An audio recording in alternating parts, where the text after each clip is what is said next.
So welcome everybody, and thank you so much for gracing us this Thursday morning. Chof Hei Shvat Tovshin Pei Beis, the 25th of Shvat, 5782, January 27th, 2022. I want to dedicate this class in loving memory and Leila Nishmas of my dear beloved grandmother, whose yahrzeit is today.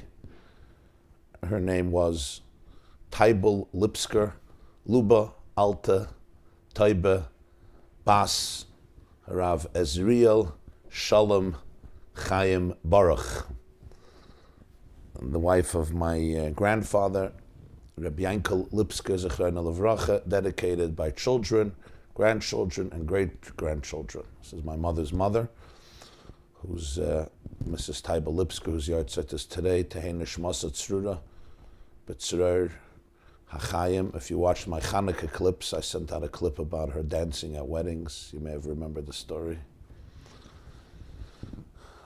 And may her righteousness and light continue to serve as an eternal source of light and inspiration and blessing for all of her mishpacha, her entire family, all of us, and all of the Jewish people.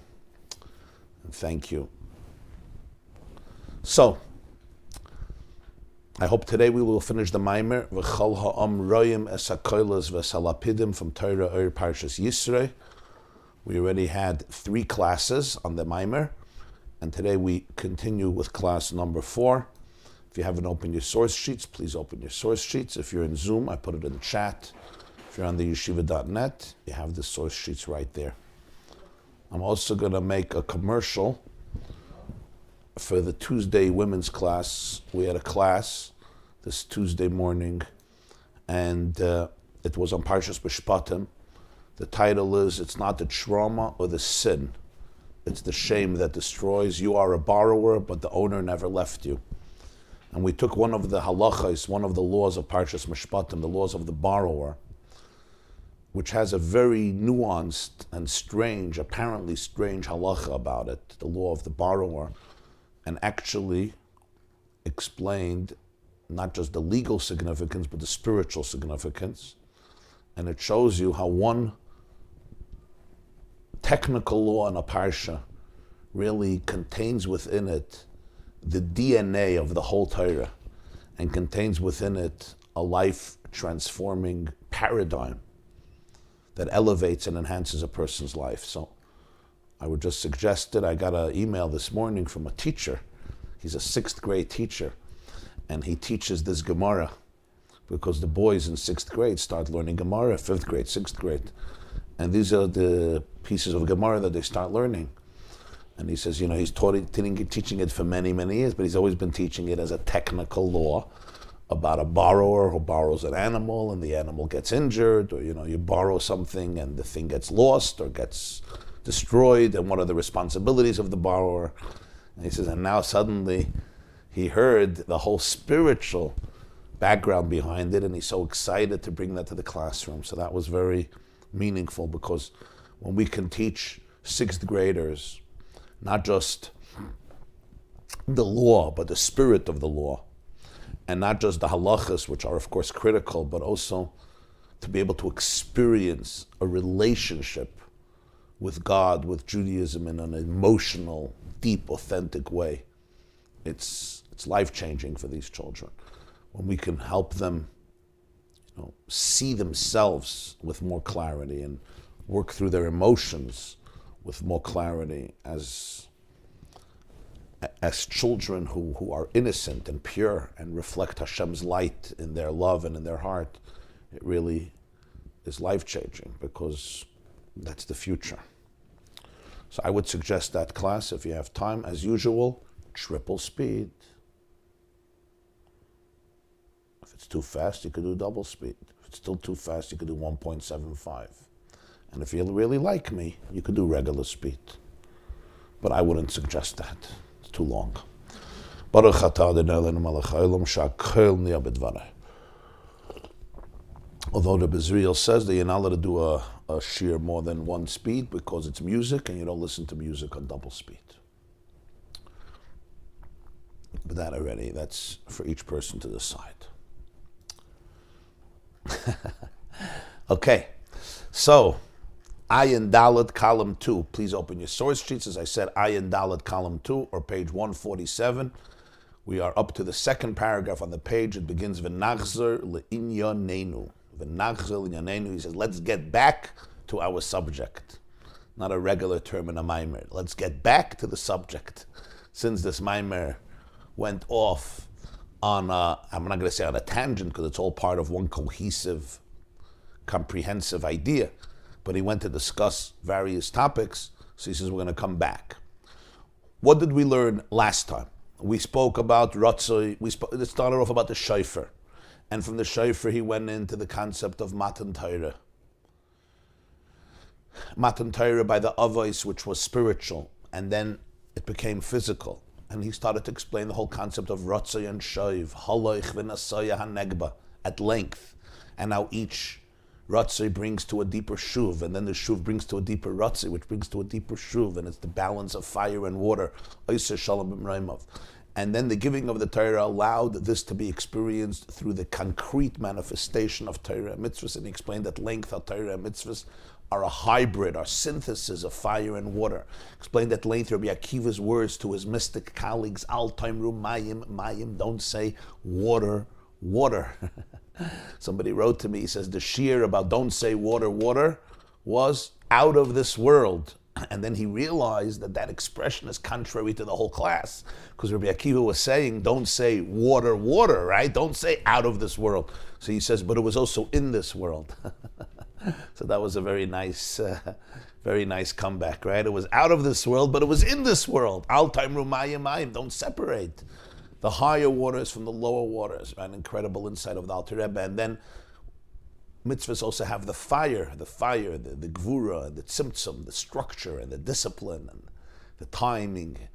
And it's the synthesis of Eish and Mayim that's manifested in every mitzvah and in all of Torah, which is basically the concrete manifestation of Ratzoi and Shoiv, because Ratzoi is fire and Shoiv is water.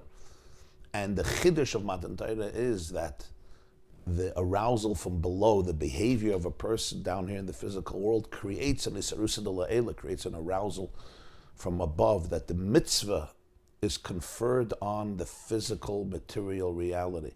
The title mitzvah is conferred on a physical reality, that this action and this matter has the power to access the light of infinity. Why then was the Torah not given to Avram physically? And from here he went into a whole discussion in the last paragraph. This was the topic of shiur number 3.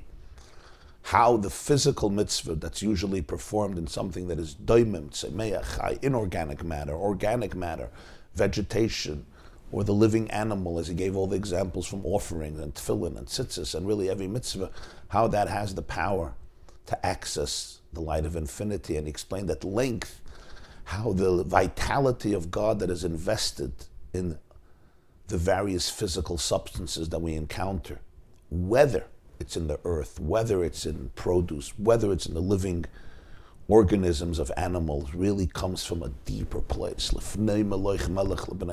comes from a much higher place, and that's why we need food. We live off food. Every person needs food to replenish them. The food becomes the fuel of our organisms, and the reason is because the food has divine energy. A person also has divine energy, but the food has an energy that's even deeper than the person. On the other hand, it went through what's called the process of shrius hakelim, of breaking of the vessels, and that's why it assumes a very physical incarnation, and it could schlep you down. It can even become an addiction. Binging can become an addiction, but even if it's not an addiction, he says even the tzaddik, who's eating with purpose and meaning, still you can't compare to Moshe Rabbeinu not eating 40 days on the mountain. He wouldn't even eat man, because the Torah is even beyond that. And he explains how in the time of Avram, the physical matter of the world was not yet translucent enough to be able to absorb the light of infinity, that the physical could be called a mitzvah, until the Jews went through the whole Egyptian experience, and he compared it to a crucible. We spoke a lot about pain causing us to shed superficiality, to shed the externalities, to open ourselves up to our true authenticity. We spoke a lot about evil and negativity flexing its muscles and then just letting out its air, and it shows itself for what it is, nothing. And that's when it dies. It dies after it maximizes itself, after it expresses itself. Like the leech, which dies after sucking the person's blood. And it's after that experience of Mitzrayim that the Jews were changed, and the world which lives in our hearts, as Olam Nasabadim, was also transformed. And that's when the mitzvahs maisiyas, the physical mitzvah, can become a vehicle and a conduit for Ein Sof, for infinity. He answered the question of why some of the Avos did things that after Matan Torah would be forbidden. Yaakov married 2 sisters. Amram married his aunt. And he said that's a paradigm for all of history, because what happened in Egypt before Matan Torah is similar to what happens in our exile as a prelude to Mashiach, but on a much deeper level, because when Mashiach comes, the whole earth, Umalach Aretz Deya, in the most internalized, integrated way, the whole world will be a manifestation of divine oneness. And it's the crucible of Gullus that opens up the person and the world to that Ein Sof. That's a very brief summation of the 3 previous classes, and Alter Rebbe now continues. Let's get back to our subject.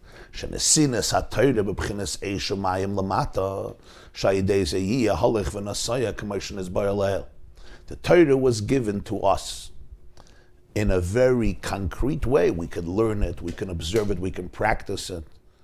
And we can practice it with our arms and with our legs and with our mouths and with our bodies. And he says, as we said, it's fire and water together. And this takes the experience of Avram, which was a transcendent experience. Haloich v'nasaya. He traveled and he returned. He longed and he returned. Ratzei v'shoiv.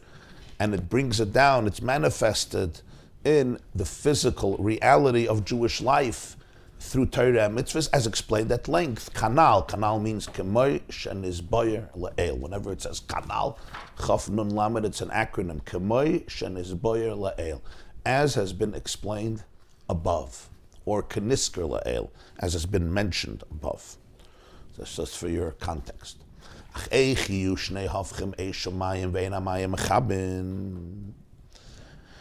Got it.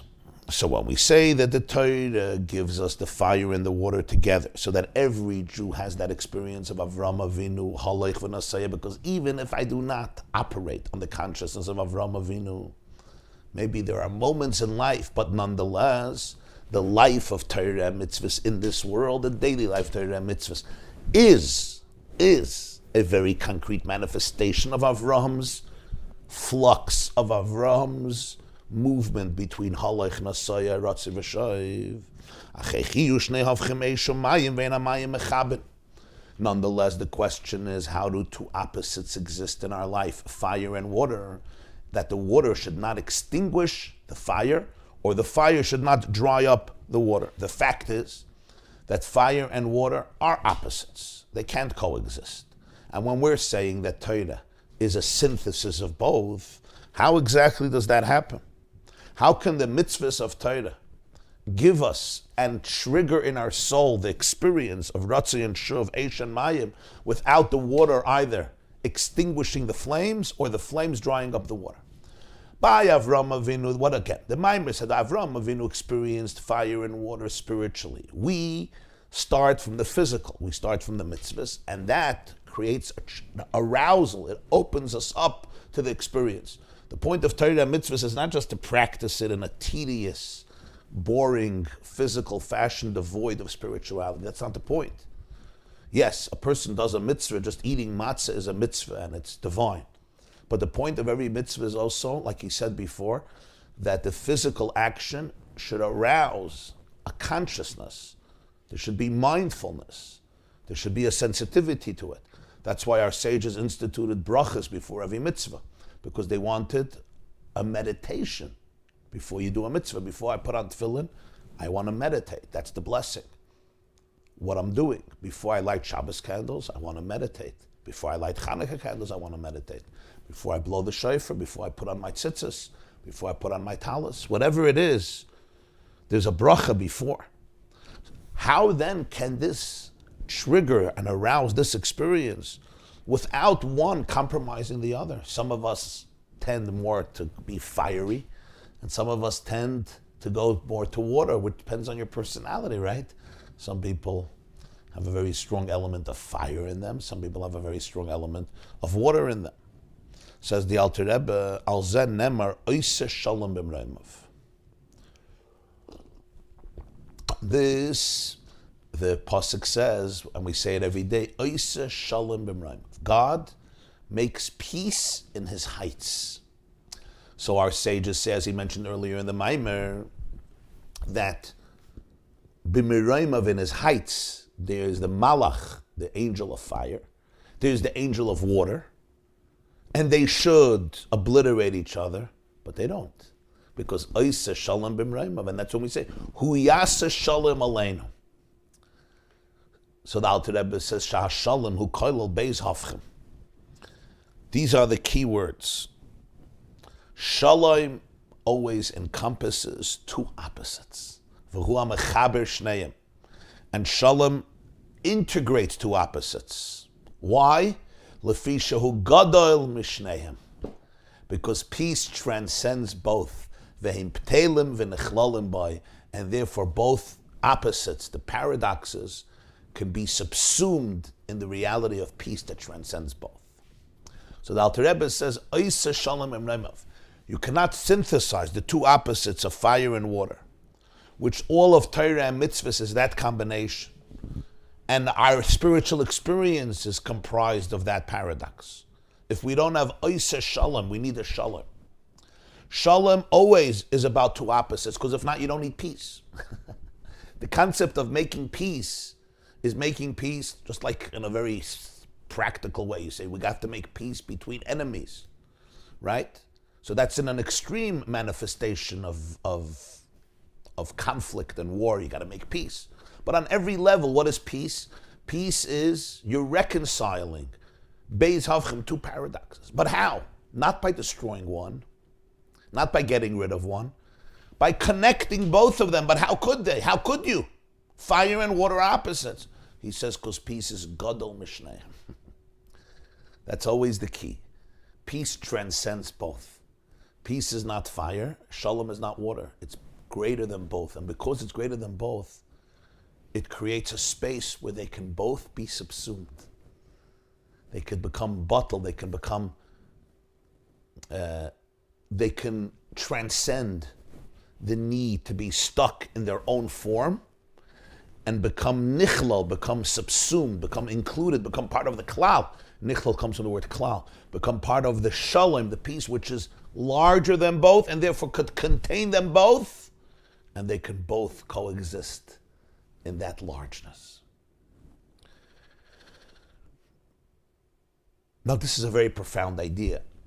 I cannot make peace if I don't transcend both. I can't make peace by taking sides. I was once speaking to a very respectable, very respected marriage therapist here in Muncie. And he's been very successful with helping couples enhance their marriages. And I was once talking to him about his methodology and how he works with the couples. And he says that he told me this to me candidly. He said the greatest compliment, or one of the greatest compliments I ever get in my work, is that both the husband and the wife feel that I'm on their side. The wife feels that I'm completely on her side. Because they come in, right? And the husband is like, she doesn't like me. She has all these things against me. I don't know why. I'm a good guy. I work hard. I'm trying to be a good husband. And the wife is like, he completely doesn't get me. He doesn't understand me. He doesn't relate to me. He's out for lunch. It's two hafchem. It's two different opposite worldviews. He sees the world from his vantage point. She sees the world from her vantage point. He sees the relationship from his perspective. She sees the relationship from her perspective. This is called Beis Hafchem. In their minds, there are two worlds and they're not being reconciled. That's why they're coming to therapy. So he told me, he says, she comes to me and says, when they have a private session, you are completely on my side. I like it. And he feels the same. He says, that's the greatest compliment.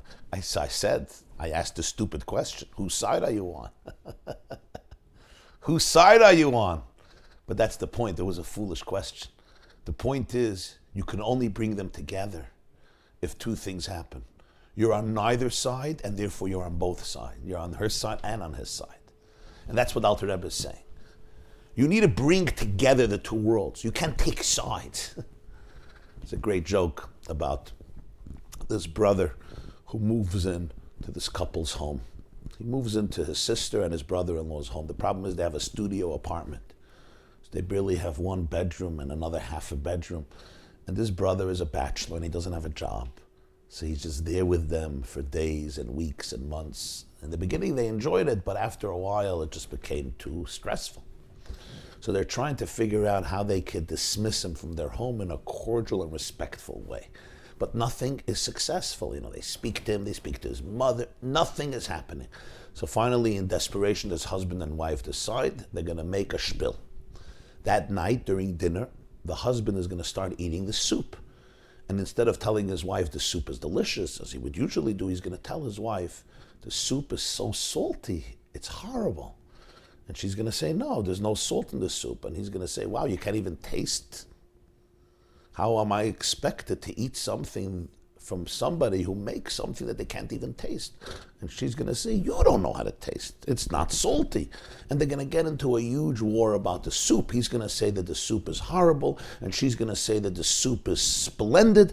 And in the midst of the conflict, one of them is going to turn to her brother and say, what is your opinion about the soup? And whoever he agrees with, the other one will throw him out of the house. And because it's done in a time of heated passion and conflict and argument, somehow it will be accepted. This is what you do when you're desperate. Anyway, dinner time comes, and she serves the soup, and her husband starts eating the soup. Honey, usually you're good, but tonight you really struck out. Such horrific soup I've never tasted in my life. She's like, what are you talking about? And he's like, it's salty, it's disgusting, it's repulsive. I would not feed it to my dead enemies. And she's like, you know nothing about food, and you don't know how to compliment me. And he's like, this is horrible soup. And she's like, you can't even taste, you lost your taste buds. This is wonderful soup. Anyway, they're getting into this whole fight. A third world war breaks out in the house. Of course, it's all fake. And at some point, it's the moment of truth, the moment they've been waiting for. He turns to his brother-in-law and he says, what's your opinion about the soup? And the brother-in-law looks at his sister, looks at his brother-in-law, and in a very quiet, soothing voice, he says, I'll be honest with you. I have to live here for another few months. I can't take any sides. So, right? It's a joke, but it's not a joke because sometimes we get into fights over other people's problems. You ever see couples get into fights because of other people's issues, because of how late or early we're going to the bar mitzvah, or we're going to the wedding? Over the Sheva brachas that we're supposed to make or not supposed to make, you allow yourself to get into a fight with somebody you love most over somebody else that's not even so connected to you. But what this brother was saying is, anecdotally, saying something very deep. If I want to be a peacemaker, if I want to be an ambassador of peace, I cannot get stuck in either side, because then I become part of the problem rather than being part of the solution. And we always say, you're either part of the problem or you're part of the solution. So the Alter Rebbe gives us the formula. He says, shalom always has to bring together two worlds, and the only way shalom can do that, the only way peace, the only way I can become a representative of peace is Gadol Mishneim. I have to become larger than both. I have to be able to see the bigger picture. Back to the marital therapy. I have to be able to see the world of oneness in which both of their views can have place. I need to bring together the views. I can't obliterate. I can't sit down and convince the husband, you're wrong, you're dead wrong, or tell the wife, you're wrong and he's right. You lost the plot. Even if you'll be successful short term, ultimately you're undermining their individual experience, and that will come back to bite the marriage. I hope you understand what I'm saying.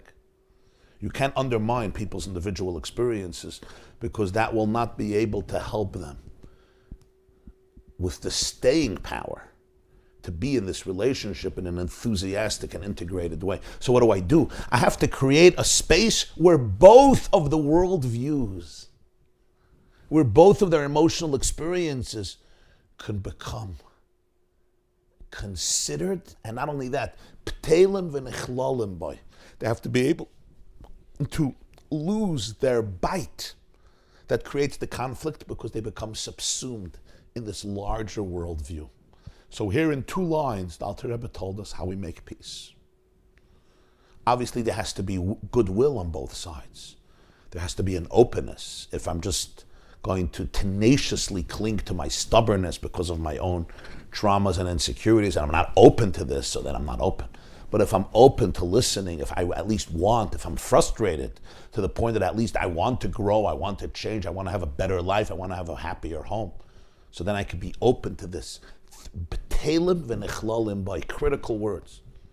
B'telim v'nechlalim by means create a space where there's a klal that they can both be subsumed, and then they can transcend the individual space that creates conflict, and that's what bittul is.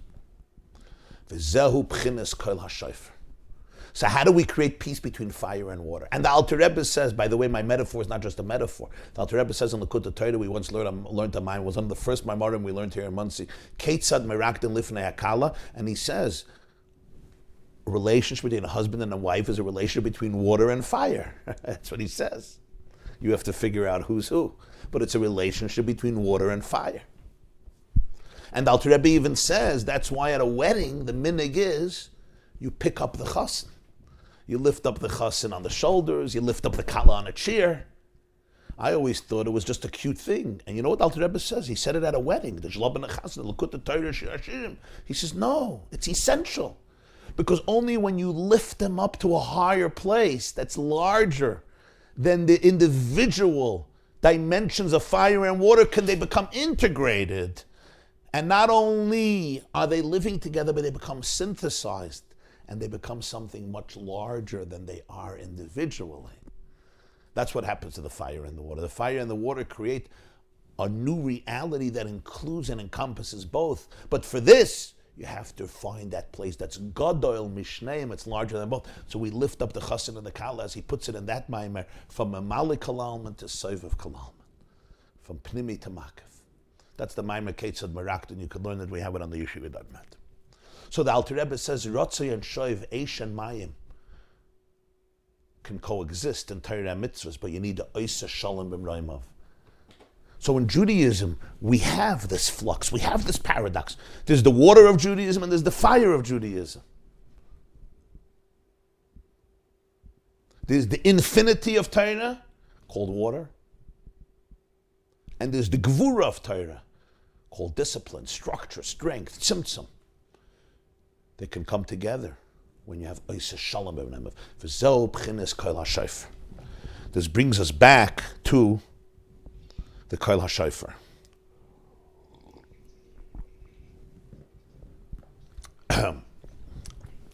Why? So let's understand.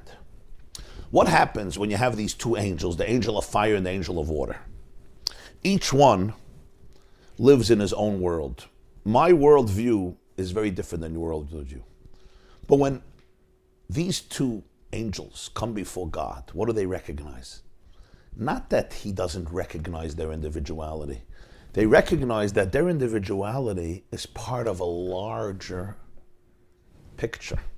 It's part of a larger organism that's Gadol Mishneim. In other words, I don't get stuck in my individuality, and that's the key in a relationship.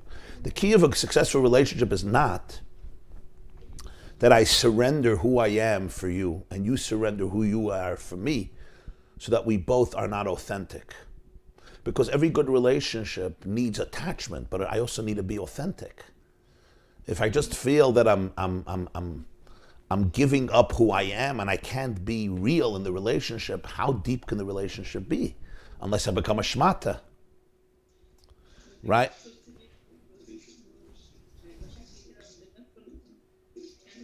It's time to mute yourself.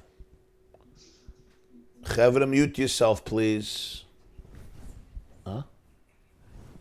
Yeah. Could you mute yourself, or if not, I'm going to mute. It's not a threat, it's just what I have to do. Okay, thank you. So therefore, Chavra, so what's the point? So the Medrash says that Michal is Sar Shel Mayim and Gavriel is Sar Shel Eish. You have the spiritual force of fire and water, but in the presence of Hashem, they're at peace. Oiseh shalom b'miraim of hu yaseh shalom aleinu v'al kol Yisrael. And there's an old word that when you go back, Oiseh shalom, you go back 3 steps. What do? You remember Oiseh shalom, right? You incline your head to the left, right, like this. Oiseh shalom, like this, and then azay, and then in the middle. Yeah.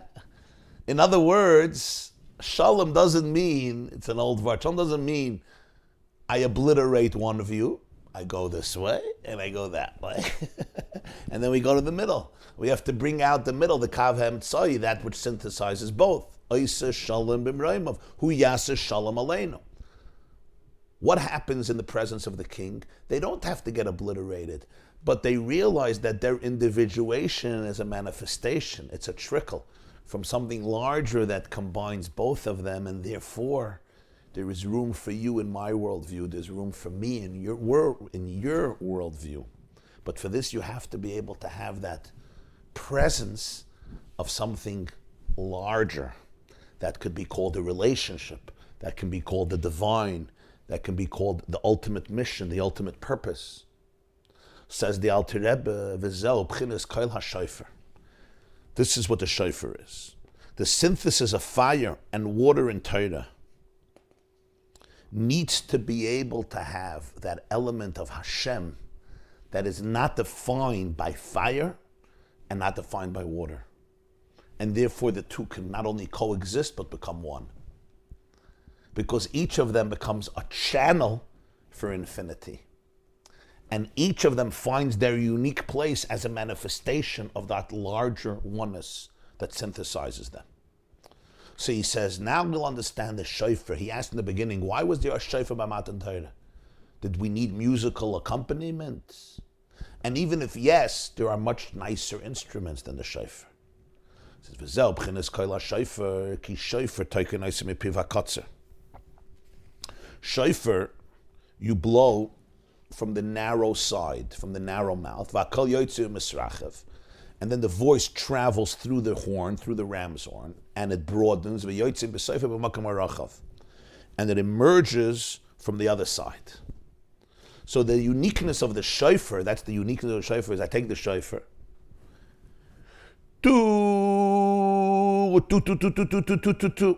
and I blow from the narrow side. If you start blowing from the broad side, you ever tried? You ever tried blowing shofar from the broad side? Let's see, a shofar. You're going to hear, you have to blow from the narrow side. And that's when the voice is restricted. It goes in through the narrow side. But then it comes out from the broad side. And it travels far and wide. Du valzen nemar min ha-meitzar karosio ononi bamerchavyo. The pasuk says in Tehillim, we say it in Hallel. I call out to you min ha-meitzar, from distress, from restricted spaces. Respond to me, God, from merchav, from expansiveness. That's the shofar. Min ha-meitzar. You know where this niggin is from, Reb Daniel? When the Rebbe would blow shofar, the Lubavitcher Rebbe, he would say the psukim before Tkiyas shofar. This was his niggin. Min ha-meitzar korosio ononi bamerchavyo. I call out to you min meitzar. Respond to me from expansiveness. How do we understand this pasuk? I'm calling out from distress, but please answer my prayers and give me expansiveness. Allow me to resolve my tension, to resolve my distress, to heal my wounds. Says the Alter Rebbe, yes, but there's something much deeper. Pirush, min ha-meitzar. Listen to this. Min ha-meitzar is makom tsar. Min ha-meitzar means a space of narrowness. What does it mean? She'enei musag. Doesn't only mean a place of distress. I'm pressured, I'm anxious, I have a deadline, I can't deal with it, I have too much on my head. This is something much deeper. Let's take Meitzar at its core. It's a space where I get in touch with that which I can't comprehend. No thought, as it says in Zohar, no thought can grasp ultimate reality. So Min HaMeitzar is actually, it opens me up to the ultimate grasp. There's no room for it. It overwhelms me. Min HaMeitzar, it overwhelms me. My brain, my brain doesn't feel that it can wrap itself around us. That's what makes it Makam Tsar. In other words, what he's explaining here about Meitzar is that it's something that's beyond Hasaga. It's beyond comprehension.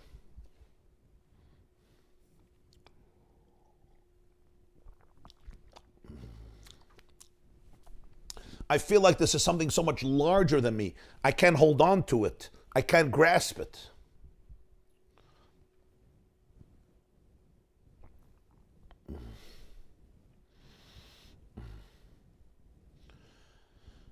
That's Min HaMeitzar. What does this mean in a person's life? Whenever I come in contact with something that's truly above me, truly transcendent, my thoughts cannot hold on to it. I can't find myself there comfortably. That's called Min HaMeitzar. It challenges me. It challenges me because I can't get it. I can't control it. I can't own it. It's something that startles me. It shocks me. It overwhelms me. It's a makam tsar, she'inei musik.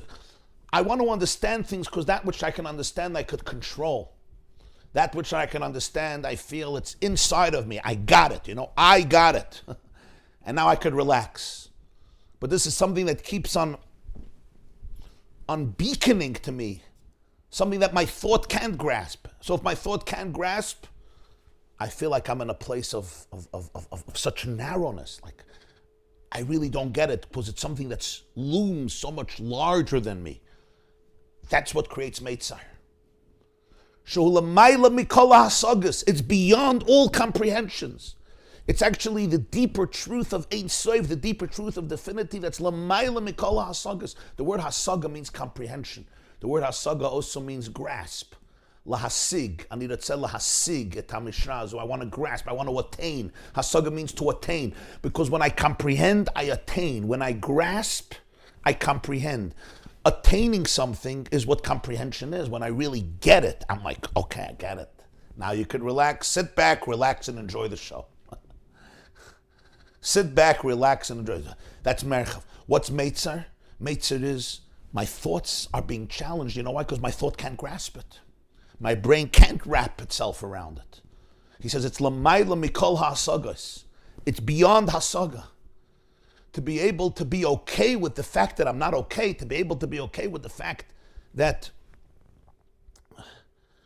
I don't get it. There's a humility here. There's a very deep, vulnerable humility in this process of no machshava grasping truth, because it's lamayla mikol hasagas. And that's where the shofar begins. Min HaMeitzar karasa yudke. The call of the shofar is the calling out of that space.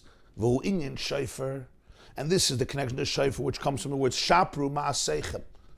Like we learned earlier in the beginning of the Maimer, he said that shofar is higher than all the instruments. It's not as musical. It's not as geschmack. It's not as splendid. But it's the beginning of it. He says, Shapru ma'aseichem. Beautify your actions. Mamshich tainug avol ba'atzmei hu kol poshet mekayra tanugim. On its own, the shofar is a simple sound.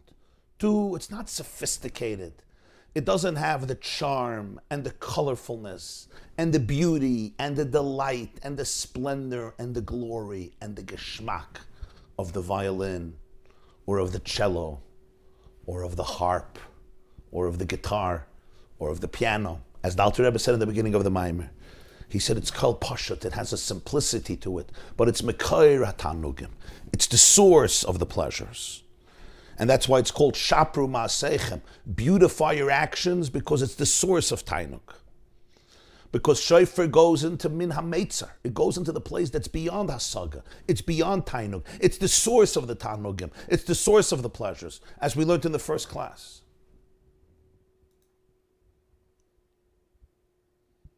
Very good place to be. It's the beginning. We'll see in a moment. That's why we start off Min HaMeitzar Karasiya Nani B'Merchavya. The merchav, the expansiveness, always begins with meitzar. Why? Because whenever there is serious growth from one place to another place, I'm going into a place of distress. Right? This is very important. Whenever there's serious growth from one place to another place, I'm going through a place of distress because I'm going out of my comfort zone. When somebody tells me a truth about myself that I never integrated before, it's going to distress me. It's not going to be easy to hear because it's going to challenge my paradigms. I'm not going to feel expansive. I'm going to feel distressed, even emotionally. You're challenging me. You're putting me in a corner. You're distressing me. I can't make peace with what you're saying. I don't know how to integrate it. But that's an invitation to open yourself up to something that's larger, something that's deeper, maybe a truth that's very uncomfortable. Maybe a truth that I could never face. And because of that, it's the beginning of a tremendous process of discovery. So the voice of the shofar is undifferent. It doesn't have that sophistication, that nuance, right? But it's ultimately the source of differentiation. It's ultimately the source of sophistication. Sophisticated music, the Alter Rebbe says, begins with a shofar.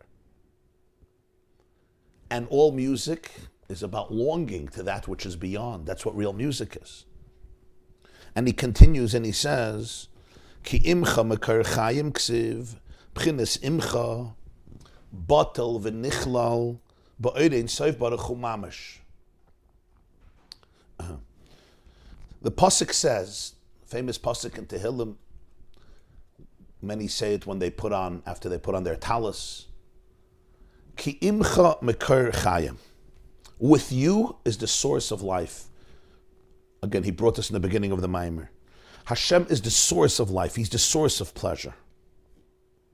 He is the source of pleasure. But the words is, Ki imcha mekar chayim. With you is the source of life. With you. In other words, don't define God as the source of life. With you is the source of life. Because the Ein Sof itself is even beyond pleasure. And that's the meitzar that you're experiencing. Meitzar is the antithesis of pleasure. It's distress. But he says the reason there is distress is because you're reaching the source of pleasure. You're reaching the source of tainuk. Ki imcha mekar chayim ksiv, b'chinas imcha batel v'nichla b'ein sof baruch hu mamash. With you is the source of pleasure. God is the source of pleasure. God is the source of life. But that's called imcha. It's with you. It's also subservient to you. It doesn't capture you. It doesn't define you. The source of pleasure is beyond any individual pleasure. Umisham karasi ka minameitzar karasi ya anani b'merchav ya. From there I call out to Ya, Yud and Hey. Yud ilah b'chinas chachma. V'hei ilah bina hi rechayvus hanar archavus hadas b'mashem izbainan. The calling out always is with Yud.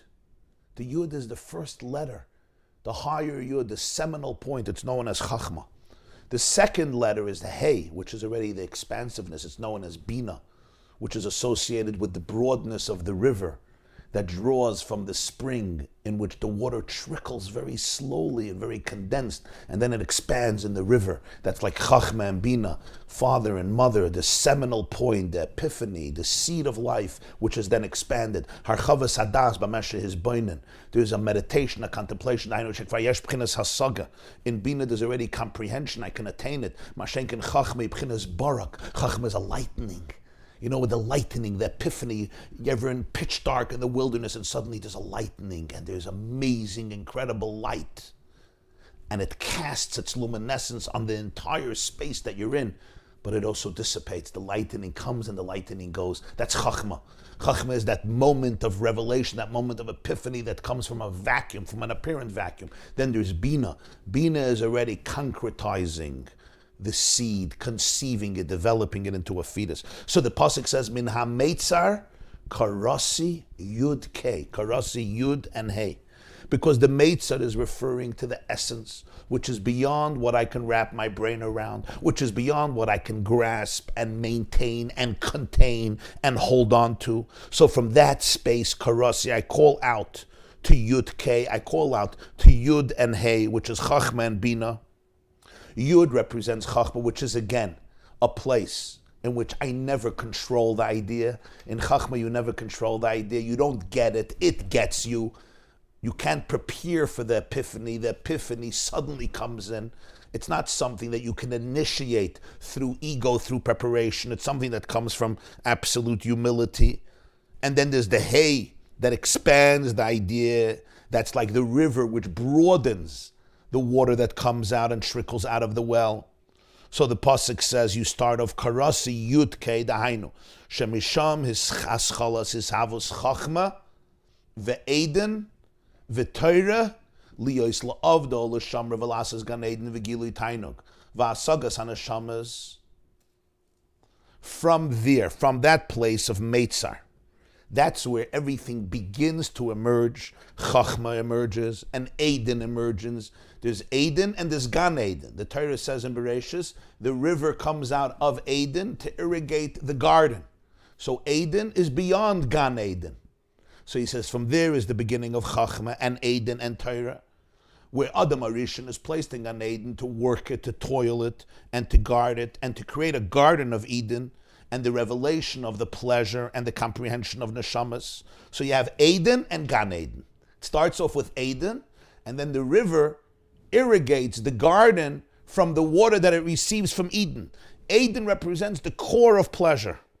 Before it's comprehended, before it's manifested, that's Chachma.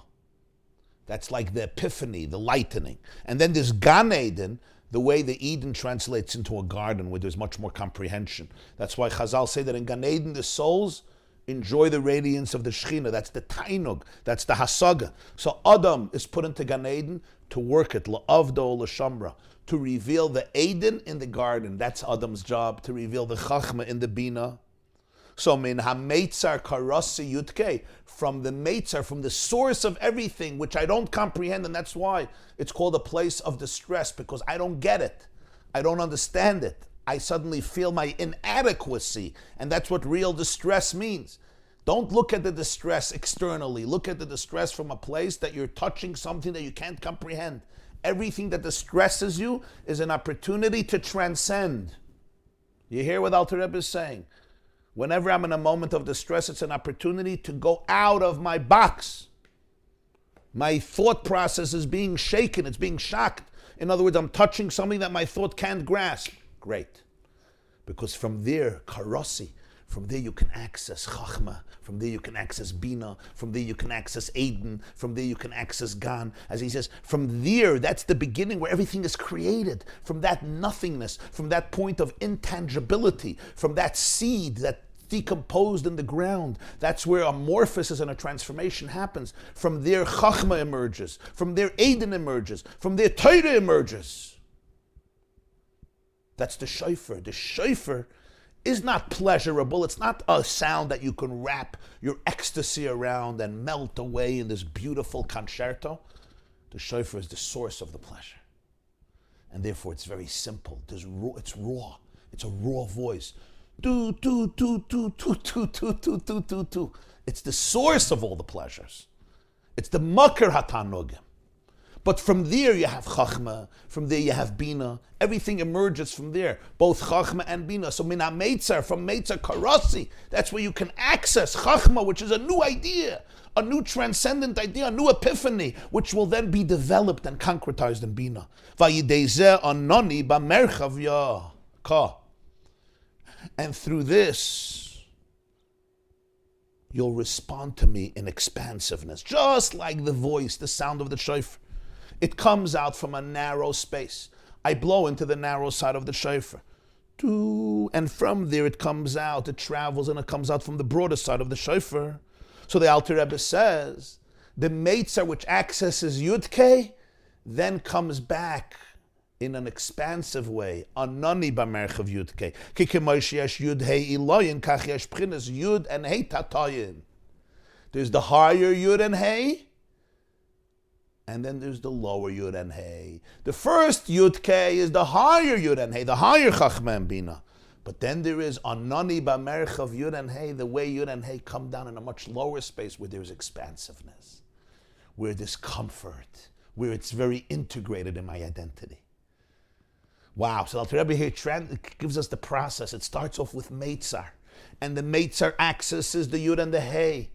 And then you can get the Anani, the response, from a place of Merchav, Harchava, broadness, integration. Because now there's the lower Yud and Hei. What's the lower Yud and Hei? Yud b'chinas bittul, mayim hatachtoinim. We go now back to the water. Everything is connected. Rabbi Akiva said, don't say water. You remember? Yud b'chinas bittul, mayim hatachtoinim. The lower Yud represents. Yud is bittul, it's seminal. There's an element of humility. It's the lower water. Chachma tata, Yud b'roish, v'yud b'soif. It represents Chachma tata. There's Chachma ilah, the higher level of Chachma. That's what he spoke about. The first Yud, min hametzar karasi, Yud K, that's the higher Yud, Chachma ilah. And then there's Chachma tata, the lower level of wisdom. There's Yud b'roish, v'yud b'soif. There's the Yud on the top, and there's Yud all the way at the end. And then you have a Hey, who b'chinas Eish v'tzemayin shabalev. And then the lower Hey is the way the Chachma Tata is translated into a fire and a thirst in the heart. Meaning, you have the Yud K in the beginning of the pasuk, that's Min HaMeitzar, that's the godliness which transcends my comfort zone, and that's why it's called the higher Yud and the higher Hey. The way it comes down in a more integrated fashion, it's called the lower Yud and the lower Hey, and that is the Ratzai and Shaiv in a person's life. The lower Yud is the Chachma Tata, as he said, the way Torah comes down into wisdom that I could comprehend, wisdom that I can actually comprehend, and the Hey is the fire, the passion, the thirst that comes from the heart.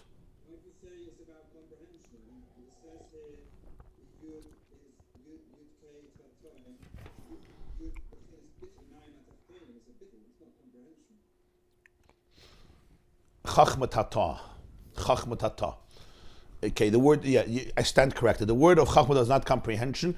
It's the way the wisdom comes down into a lower space where the human being can comprehend it. You remember he spoke before about maya, that all of Torah emerges in a place that's chachma ilah, where there's no comprehension. And then Torah comes out of chachma ilah and it comes down into chachma tata, where there's an epiphany in my mind that I can then grasp. So ultimately, this is the way it comes down into a space of Chachma, but it's a lower space of Chachma. It's the same concept, it's Chachma, but it's not Chachma Ilah. The way it's in the source, it's Chachma the way it comes down into a lower space. Because you remember, earlier, Rabbi Akiva was telling his colleagues, don't say water. So the Alter Rebbe said, what's water? Mayim Elyonim is Yud Ilah. It's the higher Yud, which is beyond Torah being revealed. It's Torah as complete infinity. That's Torah the way it's in Hashem's Yam HaChachma, Sea of Chachma, and there's no gili, there's no tangible manifestation of it. It's pure Ein Sof. And then Oiraisa Mechachma Nafkas, and then Torah comes out of Chachma, as the Torah says, and it comes down into Yud Tata, which is Mayim Tachtoinim, and that's where there's Chachma Tata, where the person can toil and have an effort and have an epiphany, and then the Chachma comes into Bina, and then it comes into mitzvahs, and Rabbi Akiva said, don't separate between the water. So that's now he's going back to that Mayim, those two Yuds, the higher Yud and the lower Yud. Is it clear? Of course, that's why he uses the word Mayim Tachtoinim. That's what they call it, key words that connect it.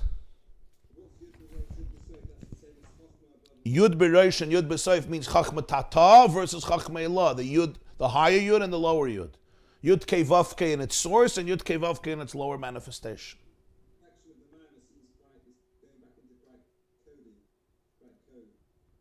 Huh? Decoding, yeah, decoding. Mayim Elyonim has to be decoded because, it's a good example. In programming, those of you who deal with programming, you look at the back end, you look at the coding, most people, when I look at it, it's pure gibberish. It's completely senseless. I remember I once turned to my programmer. He was writing a program for the yeshiva.net, and he works many hours of the day and of the night. He had a few jobs at the time. And I looked at him and I said, "You do?" It was just spontaneous. I said, "You do this all day?" He says, "Yes, and it's much more logical than you think it is." Because all I saw was, those symbols in programming, one symbol, another symbol, and it doesn't end. It doesn't end. It doesn't. And I'm like, what if we could just erase one of those symbols? He says, "Oh yeah, you're going to destroy everything. Don't touch it." So the point is, it's just a good metaphor, how on the back end, the source of everything is just incomprehensible. But not because it's gibberish, because it's beyond my ability to wrap my brain around it. So Chachmei Law, which is the source of Torah, it's called Mayim Elyonim, that's the Ha Yud, it's beyond comprehension, it's beyond Gilui, it's beyond manifestation. And then there's Mayim Tachtonim, the way it assumes Chachma Tata. It assumes the incarnation of Chachma Tata, which then will come into Bina and Das and Midas and so forth. So that's what he says. There's the Yud and then there's the Hey. And the Hey is taking V'sein B'libeinu Bina Lav and Ulahasik to bring it into the fire and the thirst in the heart. Because as he said before, the thirst comes from Bina, and that's the Hey. It all begins min hameitzer. It all begins from a place of distress. It starts off with going back to the source of pleasure. The shofar is an invitation for paradox. It's an invitation to synthesize paradox because the Yud and the Hey are two opposites. Yud is ayin and Hey is yesh. Yud is intangible, Hey is tangible. Yud is chachma, Hey is bina. Can we make peace between Yud and Hey? Both the higher Yud and Hey and the lower Yud and Hey. The shofar makes peace between the two. Min ha-meitzar karasi yudke. The meitzar allows you to access the Yud and the Hey. And then allows you to experience the merchav, the expansiveness of both the Yud and the Hey. Remember, Meitzar is always a higher reality where you find yourself narrow. You find yourself being small. What's Meitzar? Meitzar means I'm crushed, right? I'm small, I'm fakvetched. I'm so small, I can't flex my muscles. I'm in a state of bittul. I'm in a state of silence. I'm not in a state of expansiveness, of integration. I'm in a space of challenge. I'm uptight, but I don't mean uptight here like a person who's uptight. I mean uptight in the sense that I find myself in a very inadequate place, in a very small place. I look in the mirror and I see smallness. One of the Rebbes once said, "As the Alter Rebbe had bewiesen, wie klein a Mensch is und wie groß kann sich der Heuben." The Alter Rebbe showed how small a person is and how great he or she can become. And it's dependent on each other. If I don't know how small I am, I don't know how great I can become, because the greatness that I think I am or I could become is really much smaller than it really is. Only when I know how small I am do I also know how great I can become, because it's the smallness that allows me to achieve a greatness that I could never achieve without it. Do you understand? Excuse me, Rabbi, but sometimes like when I come to your lessons, I feel widening. I don't feel the distress. I feel the awe of learning something. Very good, very good. So the word meitzar we translate as distress, but really in this maimer it shouldn't be translated as distress. You're right. It's not distress. It's awe. It's reverence. It's the smallness that comes from touching something that's completely beyond me, where my comprehension ceases. And that's called a narrow space, not in the sense that I'm distressed, but in the sense that I find that all the spaces that I created for myself are too narrow to grasp reality. Okay, now I got the words. I didn't have the words before. Let me say this again, because I didn't have the words before. I didn't have the issues. It just came in now because of Aviva's question, because Aviv means spring. Aviva means spring. So she allowed the words to blossom, the issues to blossom. Min hametzer means it's a space that I feel. All my space, we all create spaces, right? We create spaces. We create homes and spaces and careers and ideas. It's my space. This is where I live in, physically, emotionally. When I suddenly realized that all these spaces are too small to grasp reality. That's called min hametzer. I suddenly realized that all my spaces simply can't contain what there is to contain. Because even my thoughts, my transcendent thoughts, can't grasp. So my thought can't be a space. So all my mekayimos become min hametzer, they become too narrow. Because they can't contain, they can't channel that which is beyond channeling. So that's the experience of metzer, min hametzer. That's what he says, it's a makayim tsar. Min hametzer is mem tsar, makayim tsar. Interesting. I think that's what he means. Makayim tsar, mem tsar. It's a space. Maybe on a practical level, we experience this in anxiety, distress. Of course. That's the key. That's how you transform the stress into a very meaningful and positive growth experience. Right, like Aviva us all joining this class is because that's why we're getting awe even, because we're even here. Yeah. It's not running away from that which I don't understand. We often want to run away. I want to go back to my place, right?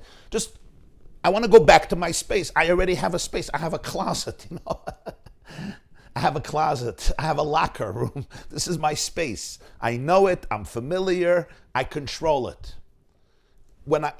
The real experience of Shofar is min hametzer. Suddenly I realize all my spaces, they're so narrow. They just can't contain reality. So what do? So people do one of two things. Either they reduce reality to their space. They reduce reality to their space and they shut down from anything larger. In other words, they fit the reality into that pre-existing space, or they let go of the space. And there's a painful experience there because letting go is painful in a good way. It's shedding layers. Letting go of space is very, very hard. I'm saying this because it's important to acknowledge the pain of it. Because if I don't acknowledge the pain of it, when I feel the pain, I'm going to get very startled. You don't have to get startled. When somebody tells you something that's really challenging your paradigms, for example, my natural inclination is, fight or flight, right? Fight, tell them you're wrong, you're judgmental, you're horrible, or just run away. But that's not the shofar. The shofar is to stay in the place of metzar, to put your voice into that metzar, to really embrace that, because that's karasi, that will access a new yud, that will access a new hey, and a nani bamerchav yud hey, and then it will be integrated. But it's going to be integrated in a much broader way. So the shofar can make peace. That's the only thing that can make peace between fire and water, between chachma and bina, between ratzai and shaiv. The peace between the two levels is done through the shofar. Why? Because the shofar transcends a particular individual identity. It's like we spoke before about couples therapy, about relationships. If I take sides, I already lost the plot. I have to open myself up to a place where both worlds can merge into oneness. And that's the power of the shofar, the simplicity of the shofar that comes from an undefined oneness. Even when it comes out in chachma and bina, which is yud and hey, there could be shalom, oisa shalom b'mraimav, because in the source of pleasure, there is always room for the different manifestations of pleasure. But for this, I have to go to the source of pleasure rather than to an individual expression of it. And that's a very profound transformative process. And that's why the Kol HaShofar is the one that could combine Yutke, min hametzar karasi Yutke, which is also connected to the two experiences of Ratzai and Shuv. And as he said earlier, Ratzai and Shuv is the difference of Chachma and Bina.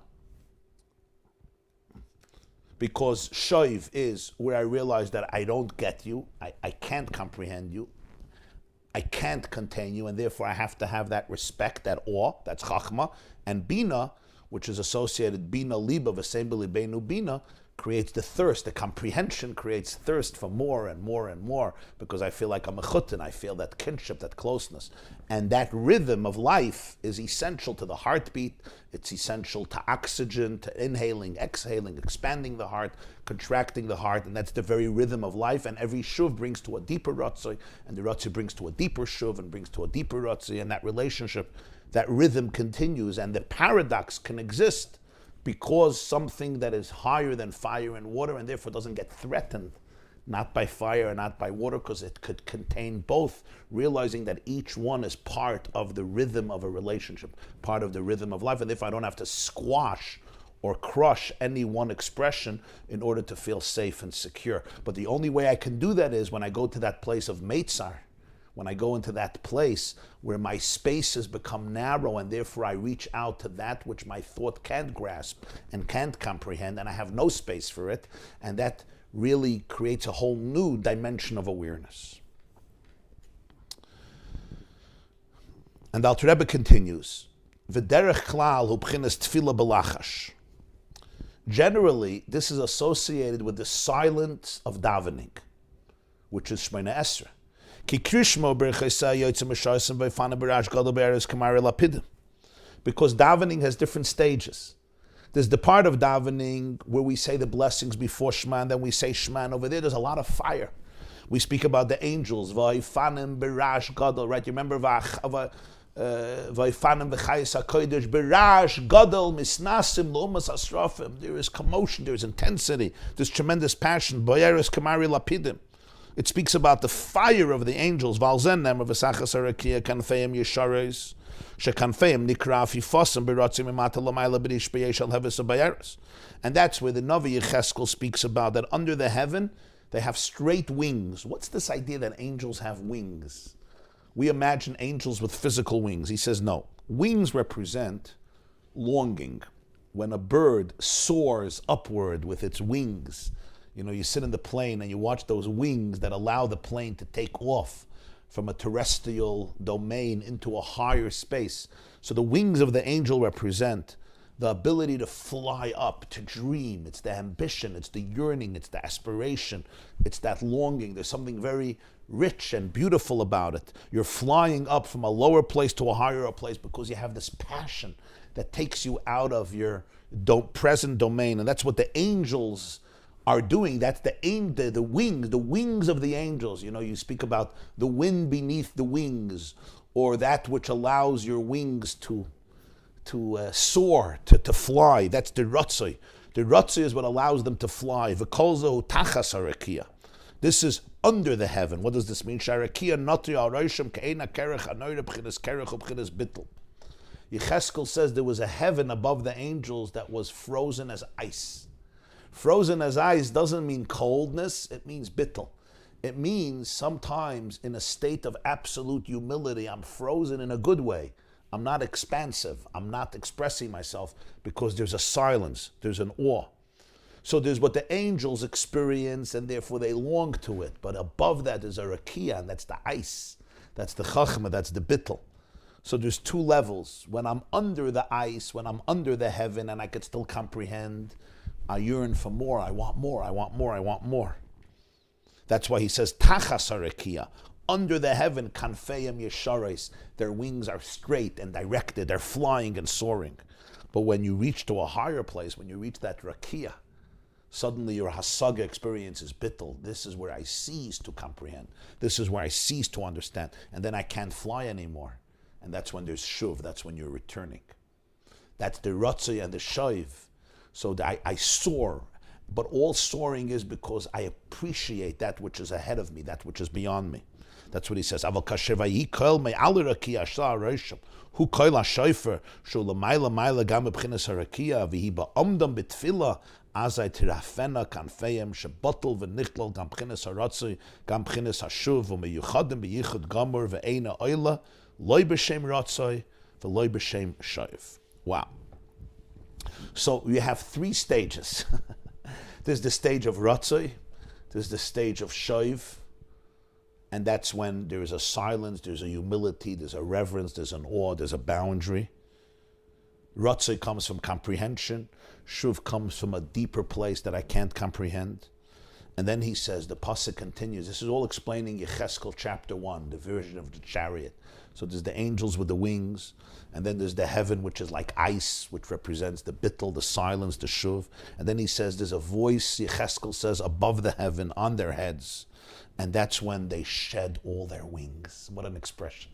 The angels let go of all their wings. They stop flying. Why? He says, what is that about? He says, that's the shofar.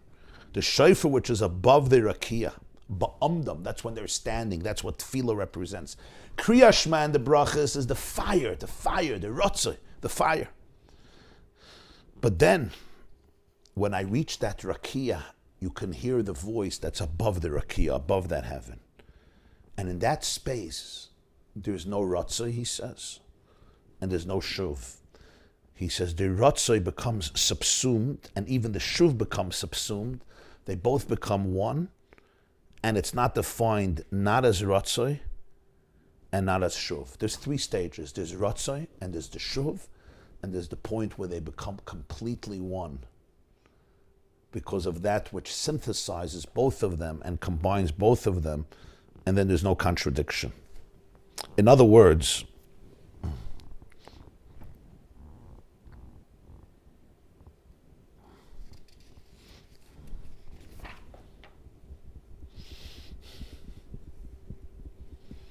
the Mittler Rebbe, the Balatanya's son, when he explains this Maimer, he gives a metaphor that in his day and age was very practical, because monarchy was very authentic, and the Tsar was considered something very special. You know, there was that element of a king, of melech. So it's hard for us to relate to it, but it's worthwhile to repeat his example. He says, if a person, a regular citizen, gets a summons that the Tsar wants to see him, he says, wow, this is like it's very intense. It's like there's a lot of excitement, and there's a lot of nervousness, and there's a lot of anticipation, and there's a lot of longing, and I'm going to get to speak to the Tsar and connect to him and see him and appreciate him again. We don't appreciate this because, I don't know if you would have this with Joe Biden or even with Donald Trump or Bill Clinton or Barack Obama, maybe. But, the kings of yore was like this sense of absolute respect, and sometimes it was, pure tyranny. But the point is, the Melech had that, that charisma, that sense of royalty and aristocracy and monarchy. So he says, when you're being invited, you have all this excitement or anticipation. He says, that's as long as you're not close to the palace. He says, once you get to the palace, now the ratzah is substituted with shuv. He says, now there's just a certain humility that takes over. Why? Because as he's about to enter into the king, like there's a certain frozenness that comes from an awe and a respect and a silence and a reverence. And he says that's the two levels of the angels, right? There's the angels flying with their wings, bitachas harakia, and then there's the rakia where there's ice. But he says this is all when you see the palace. He says then when he comes in to the king himself, he says now it's not ratzah and it's not shoiv anymore. Now the eye just seizes. I think one way of understanding a little bit of this mashal could be understood in a relationship with a real tzaddik. A tzaddik who really has no ego, who's a manifestation of Hashem's light, a real Rebbe, where there's three levels in the relationship. There's a relationship of ratzah, which is very powerful. There's ecstasy and there's delight and there's yearning and longing and looking forward. And then there's an element of awe and reverence, which comes from boundaries, which is the concept of shoiv, in which I become kerach, and that's the rakia. The person realizes the how much I don't know, how much I don't understand, how much I don't comprehend. And that's an element of shuv. There's a silence, there's a humility there. I'm not ambitious now. On the contrary, there's an element of withdrawal in a positive sense, an element of silence. It's like the respect in a relationship. And then there's the actual encounter. The person comes into the presence of the Rebbe, and then it's not rotze, it's not shayv. It's complete oneness. And in complete oneness, there's no experience. It's not an experience. I'm longing, I'm not longing. I'm humble, I'm not humble. I'm not humble. I'm not in awe, I'm not in awe. My I became subsumed in a larger reality. Now, in our culture, we don't talk about these things because we're all afraid of being abused and exploited and manipulated. But that's a pity because we don't have models that we can experience this with. But we're talking about a real, authentic Rebbe who is not manipulative, and it's not on the contrary, is completely humble, is a conduit for God. So these experiences are really very rich because they allow the soul to dance. The soul's dance is comprised of three experiences, Ratzai and Shuv, and that which is beyond experience. And when you go beyond experience, Ratzai and Shuv are not a contradiction. And that's the Shofar, that's the source of the pleasure where Yud and Hey can come together. So he says in davening we have these stages. There's the blessings before Kriya Shema, and then there's Kriya Shema, and then there's Shemona Esrei. Shemona Esrei is silence. Why silence? Because the silence represents that which is beyond Ratzai and beyond Shuv. And that's where the two come together. The two come together. And the Alter Rebbe says, "Umisham anoni b'merchav liyizgilui havaya gam b'srachvus halev." And then comes expansiveness, because ultimately we have to integrate. I can't stay in the palace all my life. I'm going back to my home. I'm going back to my space. I can't live in spacelessness. He says, then your integration becomes much broader. V'zeu oz yachzik b'ma'uzi yasa shalom li shalom yasa li shalom b'pamaya shalmayla v'shalmata. The pasuk speaks in Yeshaya about peace. He will make peace for me, peace for me. So Chazal say in Sanhedrin 99, peace in the higher entourage, peace in the lower entourage. The Hainu Sheyiyeh b'mayla umayla umata shavin k'may Sheyiyeh b'meitzer kach b'merchav. Peace above and peace below means that the higher and the lower become one. There's no contradiction between the two. And that's what the Torah wants to do, create peace between fire and water, that the Yud and the Hey, the higher Yud and Hey become one, the lower Yud and Hey become one, and the consciousness above becomes the consciousness below, so that there is complete integration. So even when I, so to speak, go back to my space, I can synthesize both of these movements. And what this means in a person's life is, it's a very powerful idea that the contradiction of Ratzai and Shoiv only exists when I'm stuck in a place of experience.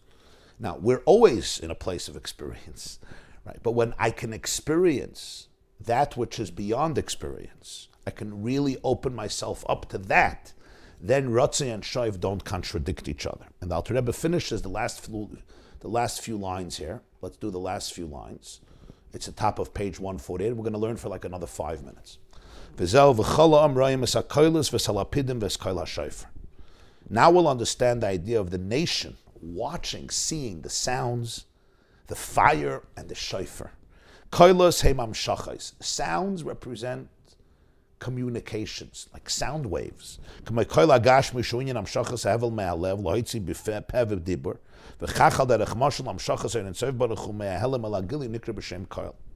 Just as physically, the physical sound brings the breath from the heart and it communicates it through your mouth verbally. It's an allegory, it's a metaphor for infinity, the light of infinity becoming actualized from a place of concealment into revelation. That's called koil. So when we say they saw the koil, there was a revelation of infinity. The koil is lashon rabim, k'maimer Hazal. It says many sounds because Chazal say that zoichel l'Torah shenitna b'chamisha koilos. Heim hei pa'amim mayim, k'moish yesh hei pa'amim oir. Umayim heim amshachas achasadim sheyordim emakom gavaya l'makom namoch. Dainu gili amshachas erin seif baruch hu b'maisa hamitzvos. The reason there are many sounds is because Chazal speak about that if somebody who goes to a wedding and brings joy to a groom and a bride, which is the peace between a groom and a bride, fire and water, they merit Torah, which was given through 5 sounds. It says this 5 times kailos. Torah was given through 5 sounds. He says it's also 5 times water. In the story of Bereshis, in the creation of water on Monday, the division of water, Mayim, is mentioned 5 times. On Sunday, light is mentioned 5 times. We don't realize this. But there's light 5 times, water 5 times. So that's Oir and Mayim. And then the sounds by Torah says 5 times. Water represents Chesed, that which comes down to the lower space, where infinity is manifested and comes down into our daily lives and into our mitzvahs. So the Kailos, the 5 sounds represent the 5 times water, the 5 times light. You get the Torah which was given through 5 sounds. There's 5 elements of Chesed. Those are the 5 fingers of the right hand, just like there's 5 elements of Gvura, which are the 5 fingers of the left hand. Now, he's not getting here into the 5. It's beyond this sheer. But the point is, V'chalam Rayim Esakailos is that you could see the manifestation, all the sounds, because there's different frequencies. Just like when I create sounds and it creates sound waves and it travels at different frequencies. So there's different sounds through which the Ein Sof is manifested in our life daily through our Torah, through our mitzvahs, through our living. So those kailos represent that gilui, that revelation. Ves halapidim dahainu b'chinas eish. So you have the water and now you have the fire, which is the lightning, fire. There's the water element of Torah, and that's the kailos. 5 kailos corresponding to the 5 times water, which is a voice. What's a voice? What's a sound? It brings out from your inner emotions, from your inner breath. It comes out verbally, which is the Ein Sof coming out in a revealed way, which is what water is. Water trickles down, as we spoke earlier. Fire goes up, water goes down. That's the kailos. They saw the water of Yiddishkeit, but they also saw lapidim. They saw the fire of Yiddishkeit, the water and the fire together. One creates ratzoi, one creates shuv, as he said. The fire represents ratzoi, going up. The water goes down. That creates shuv. That's the flux. That's the rhythm. Bina and chachma, that which I comprehend, and the humility, the rakia, the ice. Remember, kerach, ice is frozen water. Because water is flowing. Ice doesn't flow. In other words, there's a complete moment of congealing. But that's a powerful moment. It's a moment where I freeze. I don't mean freezing in trauma. There's freezing in trauma. But this is how you transform the freeze of trauma. How do you transform the freeze of trauma? By this experience. Because let's go back. We spoke about the stress. All the stress and anxiety can be aligned with experiencing transcendence. And then you transform your anxiety into a transcendent experience. I'm being anxious. You know why I'm anxious? I'm anxious because I'm trying to hold on to that which I can't hold on to. That's what anxiety is. At least some forms of anxiety. I'm trying to hold on to that which I can't hold on to, right? You made a to-do list. How many things do you have on your to-do list today? 10, 20, if you're a good Jew. Okay, you have 4, so you're normal, but many Jews have 93 things on their to-do list. How many do you end up doing? 1.5 if you're lucky. Maybe 2.5. Super mom, 6.5, okay? Dad usually 1.5 or a half. I'm anxious because I want to control things where I have to let go. So anxiety is an invitation to a deeper level of meitzar. Here too, freezing, when we freeze in life, we sometimes go offline. But the real freezing is, I'm opened up to something that causes me to freeze because that's shoiv.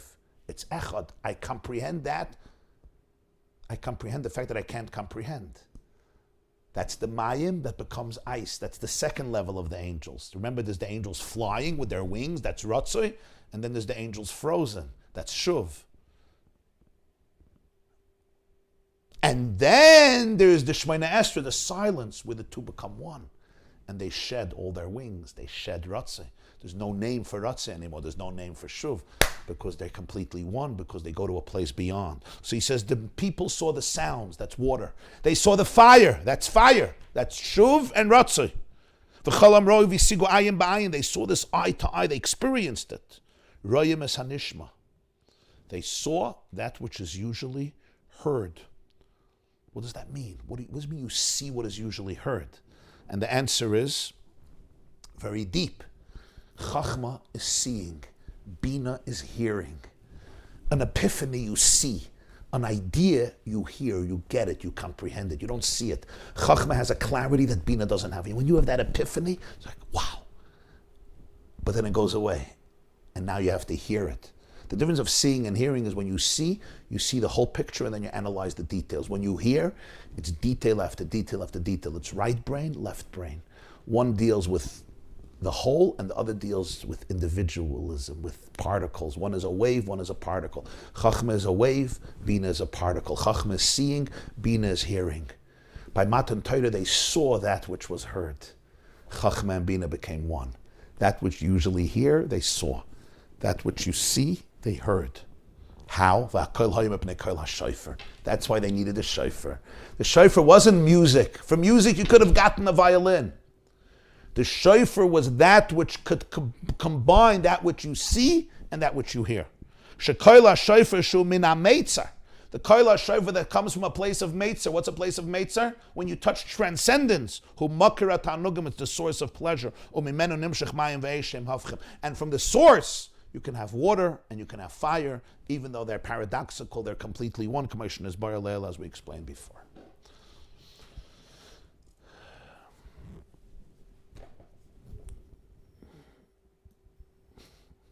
I think I had my workout for today. Okay, let's take some questions. Rabbi, are we going to finish this matter next week?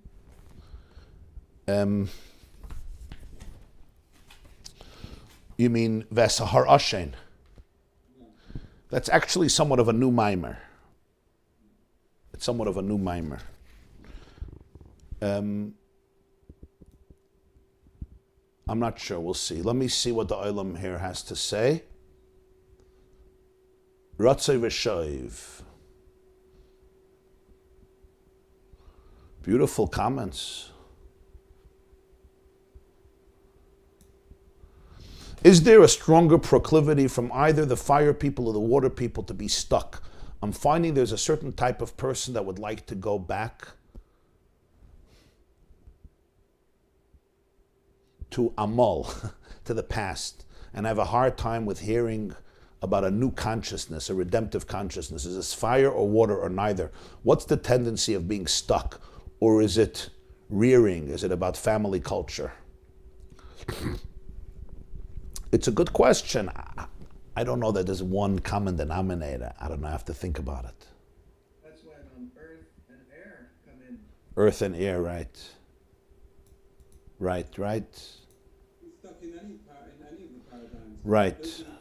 Running away from this world through Ruchnias, you can be stuck in an over-comfortable place where you've got your Shabbos and you've got your Kichels and whatever else. That's it. Right. The way I understand Ratzei and Shov, somebody writes, is I have this yearning to go beyond my individual identity, always, but then I have the sense of calm and realizing I have to embrace myself and doing God's will in this place and in this time, and to be able to be content with my boundaries and limitations. It's very deep yet. Is this why kids have so much anxiety? Perhaps. Especially teenagers, right? I feel that there can be both distress and pleasure in learning. In real learning, you have distress and pleasure. You have pleasure because it's incredibly fulfilling, and you have distress because you're frustrated by that which you cannot comprehend. That's very good. I want to tell you something. Whenever you learn about real things, you have to feel distress in a good way. Because not bad distress, it's not anxiety and negativity and toxicity. It's the distress that comes from, wow, this is so beyond. And I would have loved to grasp more of this. And the only way that distress doesn't become a source of anxiety is when you have the humility of realizing that I am a conduit for that which I have to be a conduit, and I'm not God. I'm an aspect of God. And that humility allows you to embrace your limitations as much as it emboldens you to go beyond your limitations. And it's a very delicate balance. You have it in a relationship also. You know, I want you, but I also can't have you. I have to be me. You know, what's the problem when people have crushes? What's the problem with a crush, right? The crush is, I want you instead of me, and that doesn't work. You know, people have crushes sometimes, young people, older people. I want to live my life through you. It doesn't work. I can't live my life through you. I have to live my life through me. I can be close to you. I can have a relationship with you. We could become very close, but I have to live my life through me, not through you. And there's a lot of that's boundaries. And boundaries, people don't like boundaries, right? The 60s, they wanted to obliterate all the boundaries in intimacy because it seemed so much more authentic, so much more loving. But there's no staying power. There's no staying power. If we obliterate the boundaries of people, it's beautiful when you're 21 years old and you're on LSD for a couple of years. But staying power must have shuv. You must recognize the world of limits. You can't only live in fire, you have to live in water. The problem is when we go back to shuv, we can also become estranged. There's no fire anymore, you know, there's no passion. And some people run here, you see it in Judaism. Some people focus on the infinity, and some people love the structure, right? And it could feed OCD. And that's where you must have the undefined God, the shofar. When you don't have the shofar, you get stuck. This person is running into ecstasy, and this person is running into discipline. You know, this person loves structure, and they deify structure. Everything is about structure. Everything is about the clock, and it's like it kills it. It's dead. And the other person is like they destroy structure, but with the essence, the shofar does not get caught up in one or the other. There is a fusion because it's beyond this experience or that experience, and each experience is part of it. And that's a very humbling idea. Yeah. Anybody wants to ask something? Very beautiful comments, and probably on the website there's many more comments, and you could read them for yourself. I did a graphic of this class. Oh wow. Can't see it, but You want to? I drew out. My kids are into graphic novels, so I drew out the whole class. Oh wow. Okay. That was fun. Maybe you could take a picture and post it or email it to me. Do that. Yeah. I'll share it on. You can follow Rabbi YY. And we could post it with your permission. It's not colorful, just simple. Well, that's the point of the Maimer, right? Simplicity. The shofar is very simple. It's not complicated, the shofar. Can you show that once more, the picture? Yes, here. So you have the shofar, you have it's all in a box, space. Wow. Rena, where are you from? Shalom. I'm from Lipstadt. Where? Lipstadt. Lubavitch. Czech Lubavitch. You're in Czechoslovakia? Yeah. That's where you're now, in Czechoslovakia? Yeah. Which city? It's a little village called Lipstadt. Lippstadt. Wow. So you see, I want everybody should realize who we have. We have our dear friend from Pakistan today. We always have her. And we have Czechoslovakia. Of course, we have Great Britain. And we have the Holy Land. I see Atlanta, and I even see a colleague from Muncie. And I also see Antwerp. And then I see a lot of people from New York. So It's mamash Yidden from all over the world, Czechoslovakia. Wow, is this your first time here? No, I've been many times here, and I'm listening to you, Rabbi, for maybe 2 years. Wow. Okay, it's a pleasure to have you. And the relationship and everything. Wow.